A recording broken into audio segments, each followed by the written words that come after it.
Hi friends, మేము పెట్టే interesting videos కోసం ఇప్పుడే మా ఛానల్ని సబ్స్క్రైబ్ చేసి పక్కనే ఉన్న గంట సింబల్ని యాక్టివేట్ చేసుకోండి.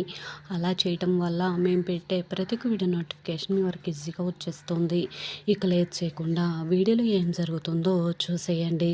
శ్రీను ఇక సీసీటీవీ ఫుటేజ్ ద్వారా ఆదిని మంటల్లో తోసింది పద్మ అలాగే చారు అని తెలుసుకొని ఆ వీడియోని రఘురాం ముందు బయట పెట్టగానే చారుకి అలాగే పద్మకి గట్టిగా రఘురాం వార్నింగ్ ఇస్తాడు. ఆదిని చంపాలని చూస్తారా? మీకు ఎంత ధైర్యం? మీరు ఇప్పటి వరకు మనుషుల్లా ఉన్నారనుకున్నాను, కానీ మీలో మొదటిసారి నేను మృగాలని చూస్తున్నాను అని చెప్పి రఘురాం గట్టిగా వార్నింగ్ ఇస్తూ ఉంటాడు.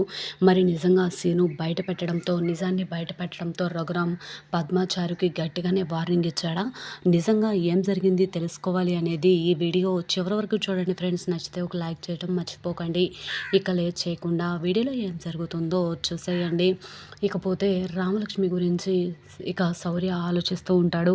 జరిగిన జ్ఞాపకాలన్నీ కూడా గుర్తు చేసుకుంటూ ఉంటాడు.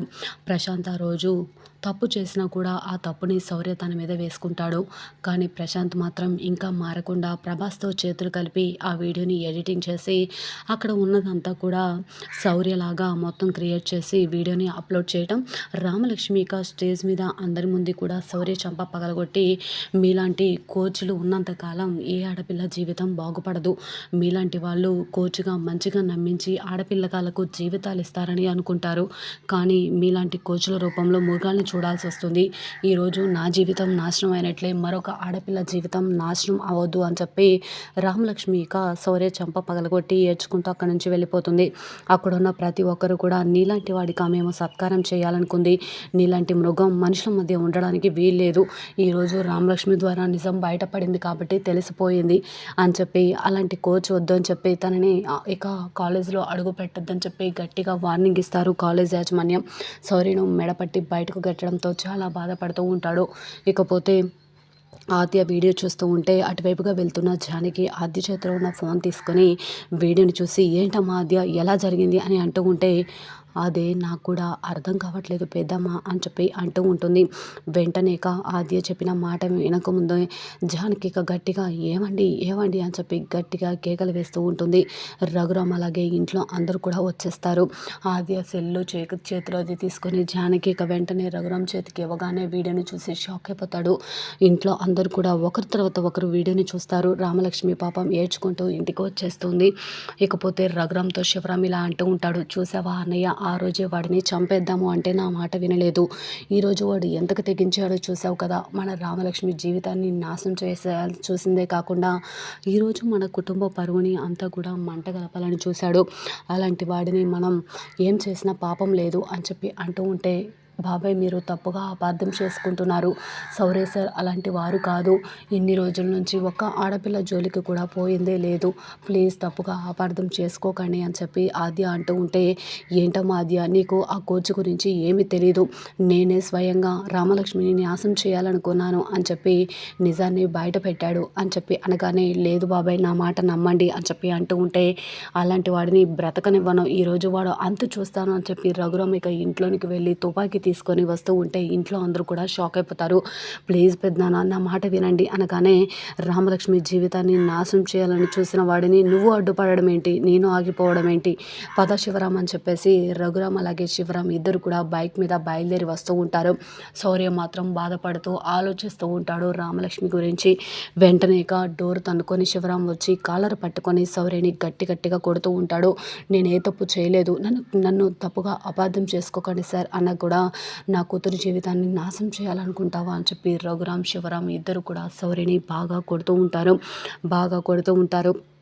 ఇక వెంటనే రఘురామ్ ఇక శౌర్య భుజాల మీద కాలేసి గుండెల మీద కాలేసి ఈ విధంగా అంటూ ఉంటాడు, నువ్వు తప్పు చేస్తే ఆ రోజు ఏదో నువ్వు వయసులో ఉన్నావు అని వదిలేశాను, కానీ ఈరోజు నా కూతురు జీవితాన్ని నువ్వు నాశనం చేయాలని చూసావు కదా, నీలాంటి వాడిని నేను అస్సలు బ్రతకనివ్వను అని చెప్పి గట్టిగా కేకలు వేస్తూ కొడుతూ అరుస్తూ ఉంటాడు. ఇక నిజంగా ఈ విధంగా మాట్లాడుతూ ఉంటాడు. ఎంత చెప్పినా ఏది చేసినా సరే నీలాంటి వాడు మారడు, నీలాంటి వాడి జీవితాన్ని ఖచ్చితంగా నాశనం చేసి తీరతాను అని చెప్పి అంటూ ఉంటే ఇక ఏం మాట్లాడాలో అర్థం కాక శౌర్య అలానే ఉంటాడు. గన్ను తీసి పేల్చబోతూ ఉండగా శౌర్య తల్లిదండ్రులు పరిగెత్తుకుంటూ వచ్చి రఘురామ్ గారు ఒక్కసారి మా ముఖం చూసి వాడిని క్షమించండి అనగానే, అదేంటి వాడు తప్పు చేశాడు, వాడు చేసిన తప్పు మీకు తెలీదా అని అంటూ ఉంటే, వాడు చేసిన తప్పు తెలుసు, ప్లీజ్ మమ్మల్ని చూడండి, ఒక్కసారి ఆలోచించండి, వాడిని వదిలేయండి ప్లీజ్ అని అంటూ ఉంటే ఏం మాట్లాడాలో అర్థం కాక సైలెంట్గా ఉండిపోతాడు రఘురామ్. మీరు ఏం చెప్పినా ఎలా చేసినా సరే వాడు చేసింది తప్పు అని తెలిసినా మీరు వాడిని క్షమించమంటున్నారు అంటే మీకు వాడికి ఏదో సంబంధం ఉంది, ఏం సంబంధం అని చెప్పి గట్టిగా అరుస్తూ ఉంటే ఏం మాట్లాడాలో అర్థం కాక సైలెంట్గా ఉండిపోతారు. వెంటనే ఇక వాడు మాకు తెలుసు రఘురామ్ గారు అనగానే, తెలిసినా సరే నా కూతురు జీవితాన్ని నాశనం చేయాలనుకున్న వాడిని నేను అస్సలు వదిలిపెట్టను అని చెప్పి రఘురామ్ ఇక గట్టిగా తన కాలు పెట్టి ఇక గన్నుతో కాల్చబోతూ ఉండగా, బావగారు వాడు నా కొడుకు అని చెప్పగానే, వీడు మీ కొడుక, అదేంటి మాకు ఎప్పుడు చెప్పలేదు అని చెప్పి శివరాం అంటూ ఉంటాడు. వెంటనే ఇక రఘురామ్తో ఇలా అంటూ ఉంటారు శౌర్య తల్లిదండ్రులు, నా మొదటి భార్య కొడుకు, నాకు ముందే పెళ్ళయింది, ఒక భార్య ఉంది, పెళ్ళి ఇక కొడుకు కూడా ఉన్నాడు, నాకు 2 సంబంధాలు ఉన్నాయి అని చెప్తే మీరు ఎక్కడ మమ్మల్ని తప్పుగా అపార్థం చేసుకుంటారో, మీ ఇంటి సంబంధం మాకు ఎక్కడ ఇవ్వరో అని చెప్పి మేము ఇలా అబద్ధం ఆడామంతే, వాడిని క్షమించండి, మా ఒక్కరి కోసం కాదు, కుటుంబం కోసం, రామలక్ష్మి జీవితం నాశనం కాకముందే ఇక మనం ఎలానో తొందరపడి ప్రశాంత్కి అలాగే రామలక్ష్మికి పెళ్లి చేద్దాం అనే నిజాన్ని చెప్పడంతో సరే అని చెప్పేసి రఘురామ్ అంటూ ఉంటాడు. ఇకపోతే ఆద్య అలానే ఆలోచిస్తూ ఉంటుంది. శౌర్య సార్ పాపం ఎటువంటి తప్పు చేయరు, పెద్దనాన్న శౌర్య సార్ని తప్పుగా అపార్థం చేసుకున్నారు, శౌర్య సార్ని చంపేస్తారు ఏమో అని చెప్పి చాలా బాధపడుతూ ఉంటుంది ఆద్య. ఇకపోతే జానకి కూడా ఆలోచిస్తూ ఉంటుంది, ఆ వీడియో అంతా కూడా గుర్తు చేసుకుంటూ ఉంటుంది.